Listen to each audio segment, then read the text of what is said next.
কক্সবাজারের কুতুবদিয়ায় এক নবজাতকের মৃত্যুর অভিযোগ কুতুবদিয়া হাসপাতালের দায়িত্বরত সিনিয়র নার্স পারভিন আক্তারের বিরুদ্ধে। বুধবার সকাল ৬টায় ডেলিভারি করার উদ্দেশ্যে কুতুবদিয়া হাসপাতালে ভর্তি হয় উপজেলা কৈয়ারবিল ইউনিয়নে পরান শিকদার পাড়ার বাসিন্দা মাহমুদুল্লাহর স্ত্রী আয়েশা আক্তার। সকাল ১০টায় প্রসব বেদনা শুরু হলে নার্সকে বারবার অবগত করলেও তিনি সাড়া দেননি।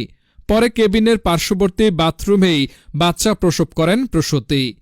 বাচ্চা প্রসবের খবর শুনে ছুটে আসেন নার্স। পরে মৃত বাচ্চা বলে চলে যান তিনি। নার্সের অবহেলার কারণে প্রসূতির বাচ্চার মৃত্যু হয়েছে বলে দাবি করেন ভুক্তভোগী। এদিকে হাসপাতাল কর্তৃপক্ষ জানান, পর্যাপ্ত পরিমাণ চিকিৎসক না থাকার কারণে রোগীর চাপ সামলানো যাচ্ছে না, তাই অসাবধানতার কারণেই বাচ্চার মৃত্যু হয়েছে। কুতুবদিয়া উপজেলা স্বাস্থ্য কর্মকর্তা ২ দিনের ট্রেনিংয়ে থাকলেও উপস্থিত ছিলেন না কর্মরত আবাসিক মেডিকেল অফিসার।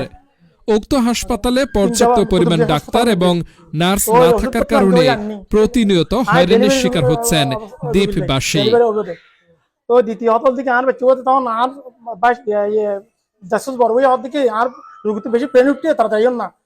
রুগী আর দেখা যাচ্ছে আগে গেল তখন হয়নি যাকে নার্সে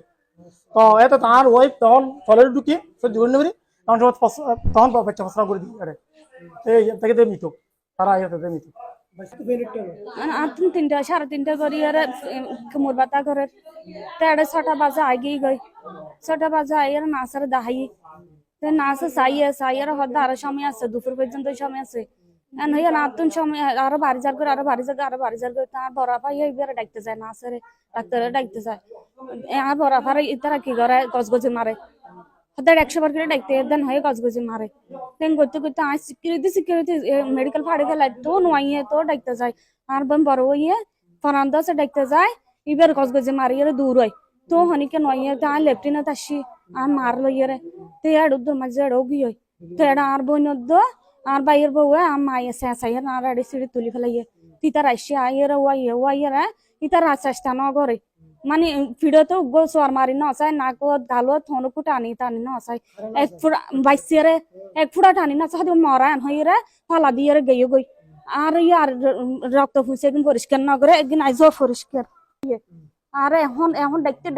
আর বড় হইয়ে আর হাজবেন্ডে দেখতে না আসরে তো আইয়ারে তো একদিন দিয়ে আইজো না করে পরিষ্কার আইজো আর দূর মাঝে ফালা রাখতে কিছুক্ষণ আর নার্স দেখতে না আর রুগীর ব্যথা বাড়ি গিয়ে তো তখন নার্স আরো হয়তো দেখি তোমার কি সমস্যা রুগল দিবা তোমার তো কাছে আজ